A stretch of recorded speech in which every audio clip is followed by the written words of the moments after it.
গতকাল দুপুর 14:30-এ যে খবর পেয়ে আমরা একে একে 60টা ইট এখানে অক্লান্ত পরিশ্রম করে আমাদের যে 9টা 18-তে নিয়ন্ত্রণ হয়, আমরা 4:15 মিনিটে এটা সম্পূর্ণ স্থাপন করেছি।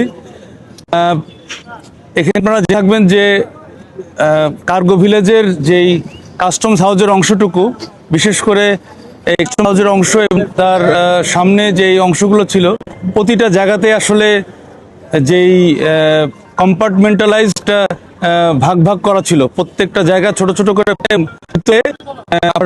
অনেকগুলো অংশ আপনার স্টিলের তৈরি, স্টিলের স্ট্রাকচার দিয়ে একতলা দোতলা পর্যন্ত আছে। এখানে অনেক কম্বাসেবল ম্যাটেরিয়াল ছিল, মানে হ্যাজার্ডাস যে ম্যাটেরিয়াল, লোডটা অনেক বেশি, অকুপেন্সি লোডটা অনেক বেশি, যেটার জন্য আমাদের আর যে অ্যাক্টিভ মানে আমাদের কোনো ধরনের ডিটেকশন সিস্টেম যদি থাকতো এবং তার সাথে প্রোটেকশন সিস্টেম থাকতো, তাহলে হয়তো এতটা দুর্ঘটনা ঘটতোই না। তো এই ধরনের কোনো বিষয় আমরা এখানে পাইনি, যার কারণে আমাদেরও বেগ পেতে হচ্ছে, আমাদেরও তদন্ত করে বের করতে হবে কখন কিভাবে এই কোনটা ধরে। তা যাই হোক, আমাদের নির্বাপন দিলেও যেহেতু এখানে স্টিল স্ট্রাকচারের ইস্যুটা অনেক বেশি, এরা হিট অনেক অ্যাবজর্ব করেছে এবং হিট এখনও রিলিজ করছে। হিট যেহেতু রিলিজ করছে, তার সাথে তার অথবা অন্যান্য কিছু কম্বাসেবল ম্যাটেরিয়াল রয়ে গিয়েছে, এই জন্য ধোঁয়া কিছুটা দেখতে পাচ্ছেন। তবে ভয়ের কোনো কারণ নাই, কোনো ফ্লেম নাই। আর ফ্লেম যদি হয়ও, তাহলে আমাদের 4টা ইউনিট এখানে অবস্থান করবে টিল যতক্ষণ পর্যন্ত আপনার এই ধোঁয়াগুলো থাকবে। আশা করছি যে বড় ধরনের কোনো দুর্ঘটনা ঘটার সম্ভাবনা নাই বিধায় আমরা এটা নির্বাপন ঘোষণা করছি।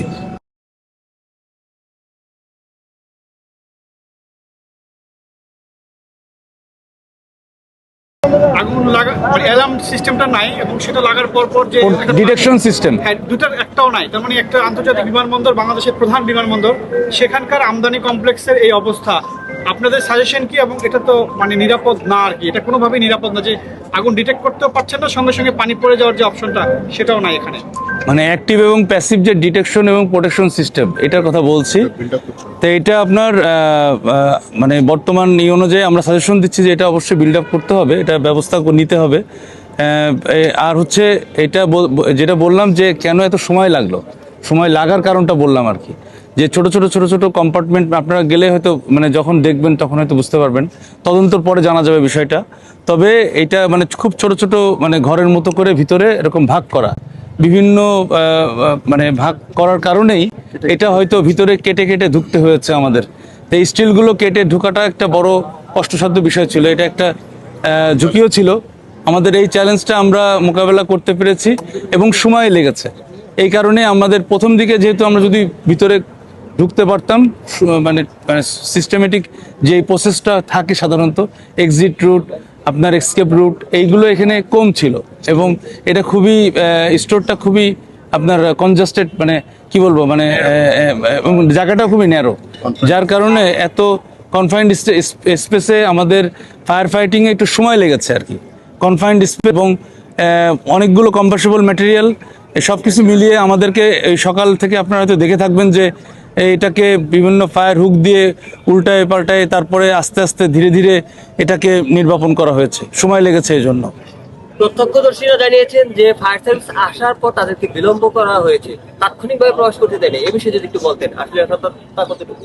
ফায়ার সার্ভিস আসার পরে গতকাল আমাদের ফায়ার সার্ভিস এবং সিভিল ডিফেন্সের ডিজি মহোদয় বলেছেন, এবং আমরাও কোথা থেকে কোনো আমাদের রিপোর্ট পাইনি যে ফায়ার সার্ভিস এখানে আসার পথে কোনো বাধাপ্রাপ্ত হয়েছে অথবা বিলম্ব হয়েছে।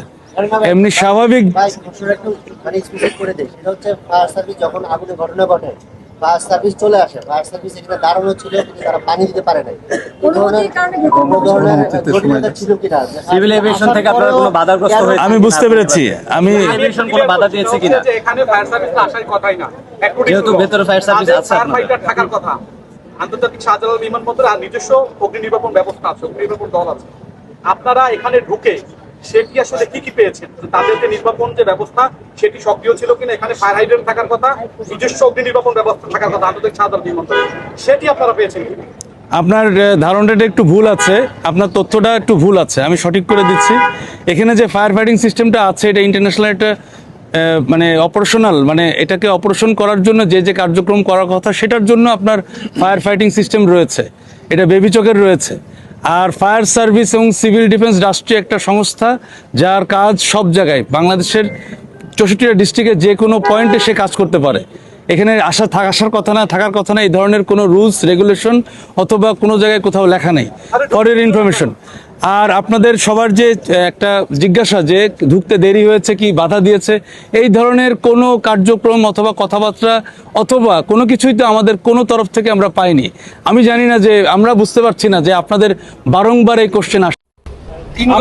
আমরা আবারও খোলাখুলি বলছি, ফায়ার সার্ভিস সঠিক টাইমেই যেভাবে স্বাভাবিক গতিতে অন্য জায়গায় যায় সেইভাবে স্বাভাবিক গতিতেই, মানে যে গতি আমাদের যে নিয়মতান্ত্রিকভাবে যে জায়গায় স্পটে আসার কথা আমরা সেইভাবে এসেছি, এবং এখানে কেউ বাধা দেয়নি অথবা কেউ বিলম্ব করাই নাই। আপনারা মনে হয় বুঝতে পেরেছেন। এটা নিয়ে আমাদের প্রশ্ন নাই, বিষয়টা হচ্ছে আপনাদের না, অন্য কেউ বিলম্ব করাই নাই, আমি তো বলে দিচ্ছি। ভিতরে যে যন্ত্রপাতি ছিল বলছেন ফায়ার এক্সটিংগুইশার ছিল, সেগুলো কি কাজ করেনি? তাহলে প্রাথমিকভাবে তো সেটা তদন্ত করে দেখতে হবে যে ভিতরে যেগুলো আপনার অগ্নিনির্বাপণ সব বিষয়াদি ছিল এগুলো কাজ করেছে কিনা তদন্ত করে দেখতে হবে কাজ করেছে কিনা। ভবনটি কি এখন স্টেবল না ঝুঁকিপূর্ণ? আর আরেকটা বিষয় ক্লিয়ার করুন যে অগ্নিকাণ্ডের সূত্রপাত সম্পর্কে এখন পর্যন্ত কোনো কিছু জানতে পেরেছেন কিনা? সূত্রপাত কিভাবে হয়েছে এটা আমরা এখন দেখতেছি। আমাদের অলরেডি তদন্ত কমিটি গঠন হয়েছে। এটা আমাদের প্রাথমিক রিপোর্টে যে নির্বাপনের পরে সাধারণত হয়, এবং তদন্ত কমিটিটাও তারপর পরই। আর এটার জন্য আমাদের একটু সময় দিতে হবে, আমরা একটু দেখে তারপরে আমরা যাচাই বাছাই করে তদন্ত করে বলতে পারবো সূত্রপাতটা। আর একটা যেটা জিজ্ঞেস করেছিলেন যে স্ট্রাকচারটা কতটুকু ঝুঁকি, এটা অবশ্যই ঝুঁকিপূর্ণ, কারণ এখানে যেহেতু টেম্পারেচার অনেক হাই ছিল, আপনার 2 দিন, প্রায় আজকে দিয়ে 2 দিনই হচ্ছে বলা যায়, 1 দিন প্লাস 1.5 দিন, 24 ঘন্টা পার হয়ে গিয়েছে। এত টেম্পারেচারের কোনো কিছু সাধারণত কনস্ট্রাকশন ধরে রাখতে পারে না। এই জন্য আমরা ভিতরে দেখেছি বেশ ফাটল ধরেছে, কলামেও ফাটল ধরেছে। এটা অবশ্যই ঝুঁকিপূর্ণ, তবে অতটা ঝুঁকি নয়। আমরা যেহেতু কাজ করছি, বেশি ঝুঁকিপূর্ণ হলে আমরা হয়তো ভিতরে ঢুকতাম না এখন।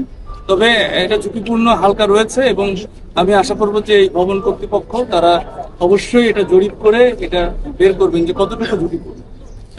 পরিবেশের উপর কোনো প্রভাব পড়বে? যেহেতু কেমিক্যাল ছিল, মেডিকেল ইকুইপমেন্ট ছিল, বিভিন্ন ফার্মাসিউটিক্যালসের এখানে কেমিক্যাল ছিল, র মেটেরিয়াল ছিল, এটা যেহেতু এখন এইখানকার, আপনারা কি মনে হয় পরিবেশের উপর কোনো প্রভাব পড়বে এই ঘটনায়? এটা কিছুটা কম, কারণ এখানে যেটা হয়েছে কেমিক্যাল বলতে যেটা আমরা বুঝি, মানে এটা কেমিক্যাল এজেন্ট তৈরি হয়েছে, মানে পুরার পরে আবার বাই প্রোডাক্ট আর একটা এজেন্ট তৈরি হয়েছে।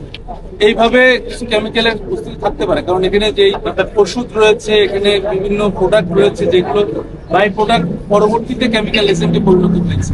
সুতরাং কিছুটা পরিবেশের প্রতি তো অবশ্যই থাকে, তবে এতটা নয় যে আমরা বিশ্বাস করতে পারছি না, অথবা বাতাসে আমরা চেক করে যতটুকু বুঝি যে আমাদের মিরপুরের যে এরকম কেমিক্যাল গোডাউনের যে ঘটনা, এটার সাথে এটা অতটা ওরকম কেমিক্যাল তেজস্ক্রিয়তা অতটা নেই। ভিতরে ফায়ার সেফটি সিস্টেমটা কেমন ছিল? এটা অনেকটাই পুড়ে গিয়েছে, তো এখন আমাদেরকে আলাদা করে দেখতে হবে, কারণ ছোট বড় বিভিন্ন রকমের ফায়ার সিস্টেম থাকতে পারে। কাজ তো শেষ, কি আমাদের তবে নির্বাপনের পরে একটা জিনিস বলে রাখি, ধোঁয়া থাকতে পারে। আমরা আবারও বলছি, এই জন্য আমাদের গাড়ি, আমাদের যে ইউনিট 4টা থাকবে এখানে, মানে ভবিষ্যতে কোনো অনাকাঙ্ক্ষিত কোনো দুর্ঘটনা এখন নির্বাপন ঘোষণা করা হয়েছে 4টা 55 মিনিট। ধন্যবাদ সবাই।